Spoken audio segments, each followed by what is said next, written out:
الذی خلق الموت والحیاة لیبلوکم ایکم احسن عملا صدق اللہ العظیم صدق رسولہ النبی الکریم الامین ان اللہ وملائکتہ یصلون علی النبی یا ایہا الذین آمنوا صلوا علیہ وسلموا تسلیما الصلاۃ والسلام علیک یا سیدی یا رسول اللہ وعلی آلک واصحابک یا حبیب اللہ۔ دو صلاۃ کے بعد بیان کا تو یہاں کوئی ماحول نہیں ہے، بس میں دعا کرنے لگا ہوں۔ میں تو بہت بڑے بڑے مجمع دیکھے ہیں، بہت بڑے بڑے، لیکن بڑے اطمینان سے سارے کام ہو جاتے ہیں۔ آپ پریشان زیادہ ہو گئے۔ جی نہیں، میرے سے سارے کرتے ہیں اللہ کے فضل سے۔ آپ کو اللہ، یہ موبائل آپ سب کو اگر ویڈیو چاہیے تھی تو آپ بتاتے، میں کافی ساری ویڈیو بھیجتا آپ کو۔ میں تو آپ سے بات کرنے آیا تو اس طرح نہیں جی، میری بھی مانیں گے نا جی، تقریر انہیں کو بندے کرنی۔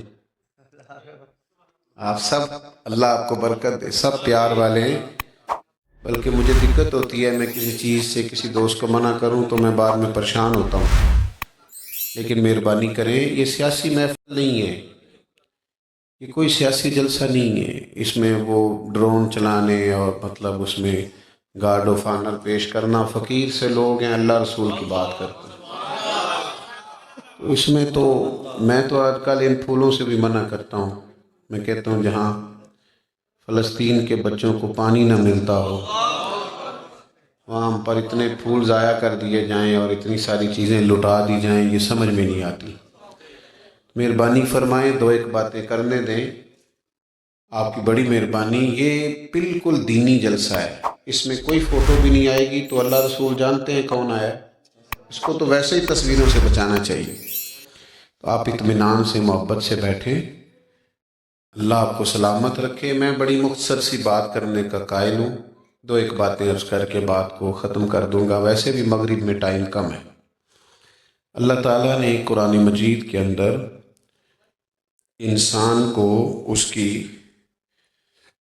دنیا میں آنے کا مقصد بتایا ہے۔ بڑا لمبا وقت گزارتا ہے انسان، پیدا ہوتا ہے، بہت ساری دشواریوں سے گزرتا ہے، بہت سارے جوار بھاٹے دنیا میں اسے نظر آتے ہیں، بالآخر دنیا سے چلا جاتا ہے۔ ذہن میں سوال پیدا ہوتا ہے کہ آئے بھی رہے بھی، اتنی مشکلات بھی دیکھی، پھر رخصت ہو گئے، تو کیا حکمت ہے اس کی؟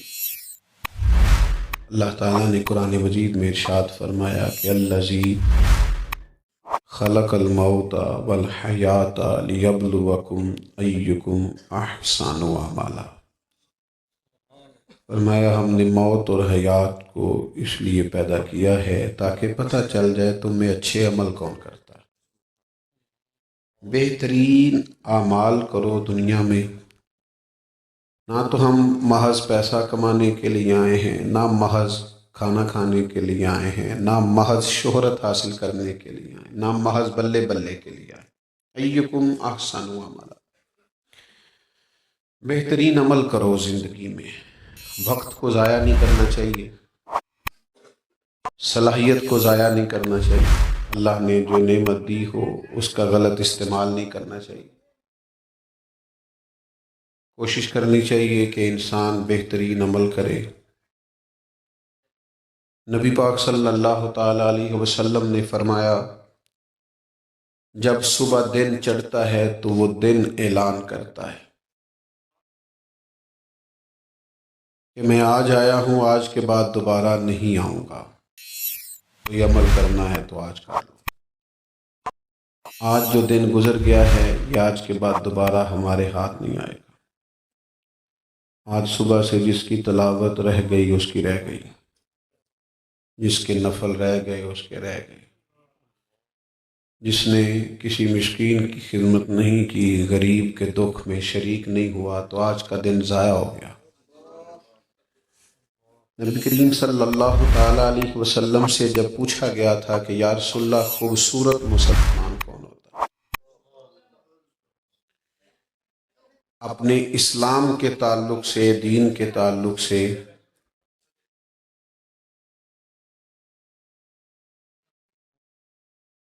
خوبصورت مسلمان کون ہوتا ہے؟ نبی پاک علیہ السلام نے فرمایا خوبصورت مسلمان وہ ہوتا ہے جو بے مقصد باتوں کو چھوڑ دے، مقصد کا تعین کرے، وقت کو ضائع ہونے سے بچائیں، کوئی نہ کوئی خیر روز اکٹھی کی جائے، اپنے نامہ اعمال میں روز کچھ نہ کچھ اضافہ کیا جائے۔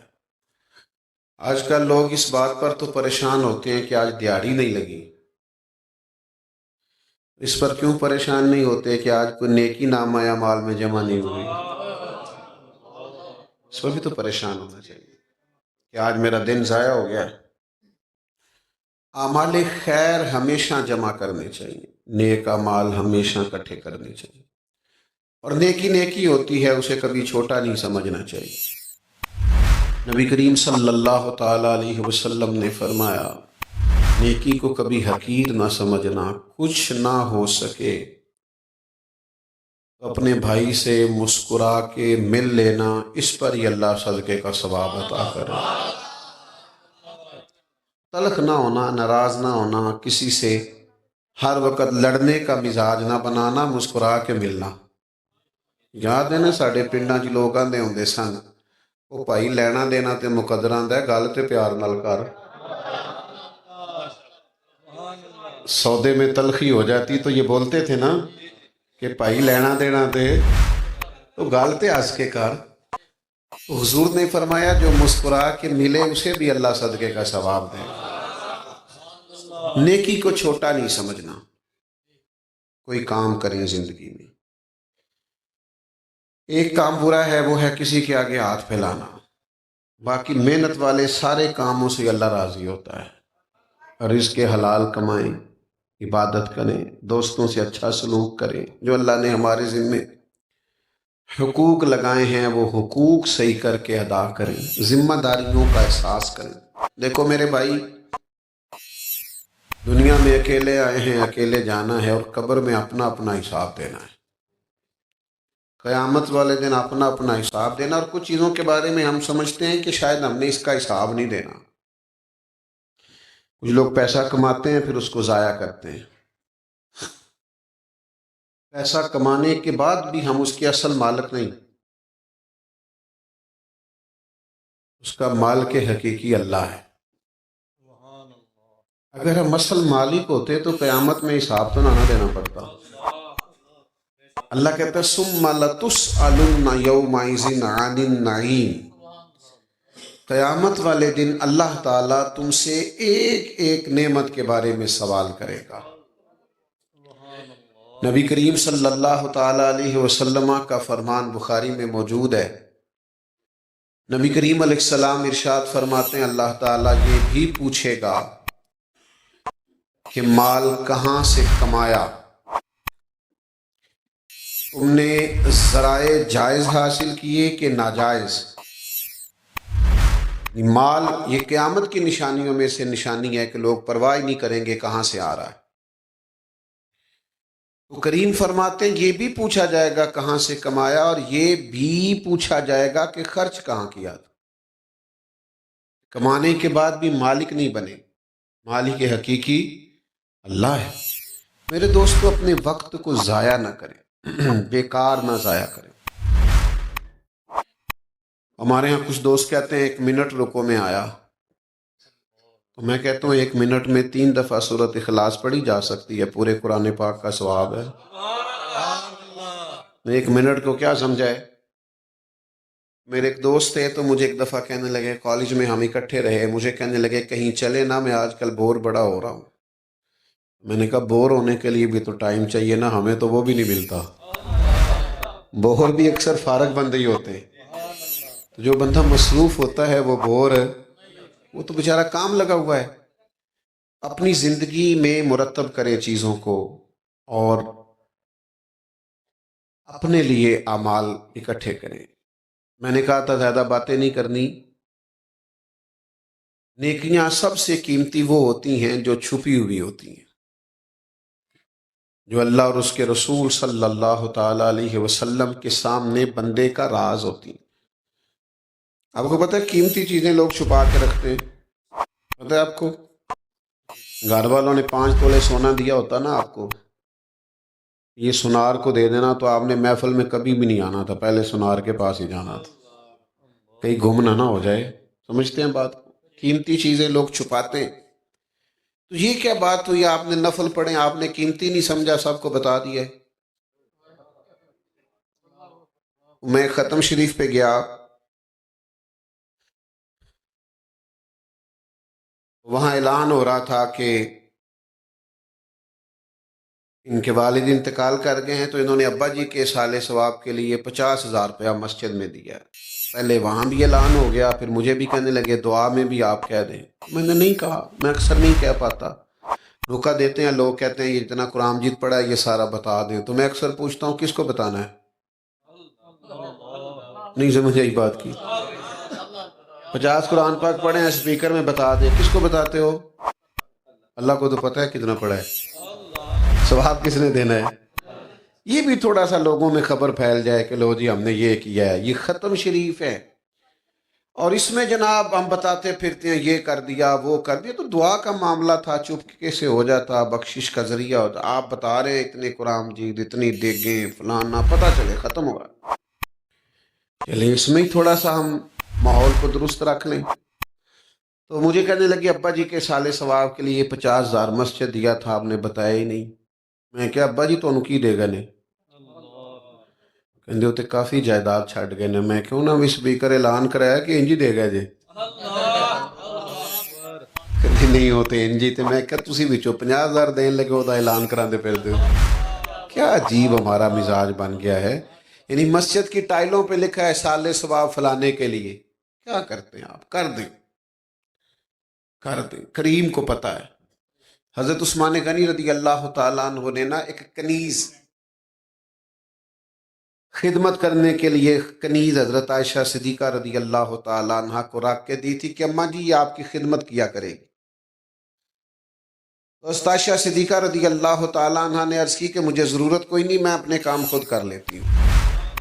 انہوں نے کہا نہیں آپ کی خدمت کرے گی۔ حالانکہ آج کل کا ماحول تو بیچارے جس کے پاس ڈرائیور کو تنخواہ دینے کے پیسے ہوتے ہیں وہ پھر ڈرائیور سے کہتا ہے اٹھ کے نا ادھر سے آ کے میرا دروازہ بھی تو نہیں کھولنا ہے، پتہ چلے کہ جناب اتریں۔ یہ تو احساس کمزوری ہے، احساس بڑے لوگ اس طرح نہیں کرتے، تو خاموش ہوتے ہیں۔ تو حضرت عائشہ صدیقہ کی وہ کنیز، وہ فرماتی ہیں کہ سیدہ عائشہ سارے کام خود کرتی تھی، بلکہ 2 روٹیاں میری بھی پکا دیتی، سارے کام وہ کر لیتی، لیکن جب کوئی دروازے پہ فقیر مانگنے آتا تو مجھے کہتی جاؤ اسے دے کے آ جائے۔ تو میں عرض کرتی اماں جی یہ لوگ تو کام تو لوگ شوق سے کرتے ہیں کہ باہر پتہ چلے بڑا سخی ہوں، یہ آپ مجھے کہہ دیتی ہیں؟ تو عائشہ فرماتی ہیں کہ جب کوئی کسی کے ساتھ نیکی کرتا ہے تو وہ شکریہ ادا کرتا ہے،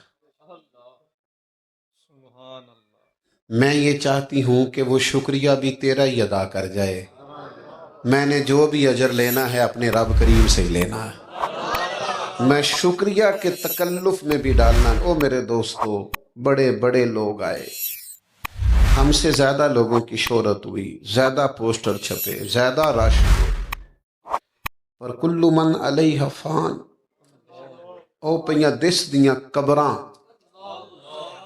جنہ تے پھول پئے، ادھروں تے کوئی نہیں جی آمدہ، ادھروں ہی لکھاں گئے، ختم ہو جاتی ہے زندگی۔ اپنے آپ کو سنبھالیں، اپنے لیے کچھ کریں، آخری وقت تیزی سے آ رہا ہے، اٹھ وے فریدہ ستیا، داڑھی آ گیا پور، ہن تے اگا نیڑے آ گیا، پچھا رہ گیا دور، اٹھنا فریدہ ستیا، چل خلقت ویکھن جا،